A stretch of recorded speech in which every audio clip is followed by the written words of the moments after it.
Lorsqu'une confrontation est inévitable, l'issue n'est pas de déterminer un gagnant et un perdant comme dans le sport. Ce n'est pas qui a tort ou qui a raison, mais ce qui est de mieux pour les deux.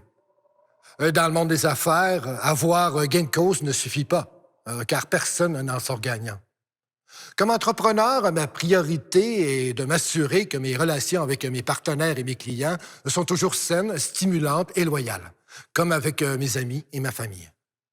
Lorsqu'un conflit survient avec mes enfants, je ne les convoque pas en cours, car il est toujours possible de régler un conflit tout en maintenant la qualité de nos relations. La médiation est là pour ça. Elle permet justement de créer un environnement de confiance, de favoriser un dialogue constructif et de trouver des solutions gagnant-gagnant pour continuer à travailler ensemble.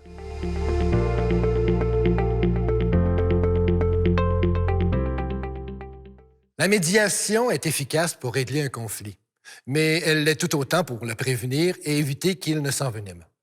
Comme dans un canot, il est préférable de s'assurer que nous ramons tous dans la même direction si on veut atteindre la destination et ne pas tourner en rond. Les conflits prennent souvent beaucoup de temps et d'énergie à toute l'équipe. Et cela nous affecte évidemment tous au jour le jour. Ils peuvent aussi avoir des répercussions nuisibles sur le long terme, parfois même irréversibles sur le maintien des relations saines avec notre équipe et nos partenaires d'affaires. Et tout cela se répercute sur l'image de marque, la réputation, la productivité et les finances. Pour éviter l'escalade, il faut avant tout être à l'écoute des besoins réels de chacun. La médiation prend justement en compte l'individu dans son entièreté. Elle lui donne toute la place pour exprimer ses valeurs, ses intérêts, ses besoins, ses sentiments et ses émotions.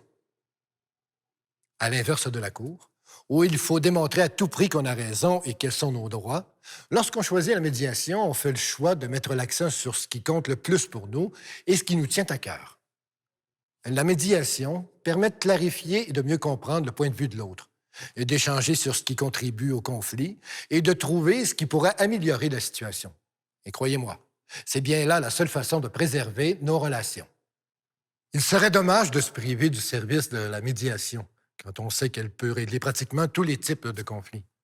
Que l'on pense à un conflit en construction, par exemple, quand un contrat ou des délais n'ont pas été respectés avec des fournisseurs de services, quand les attentes du client sont mal comprises ou ont changé en cours de route. Ça peut être aussi des conflits avec des collègues de travail ou avec ses associés, quand la communication est difficile ou a été brisée. Et ces moments sont difficiles à vivre. Ça crée une ambiance tendue et ça peut provoquer beaucoup de stress et d'angoisse. Dans toutes ces situations, la médiation a fait ses preuves. 80% des conflits qui sont traités en médiation mènent à une entente entre les participants. Avec une écoute active et un bon médiateur, tu as maintenant le pouvoir de rétablir la communication et de guérir la relation.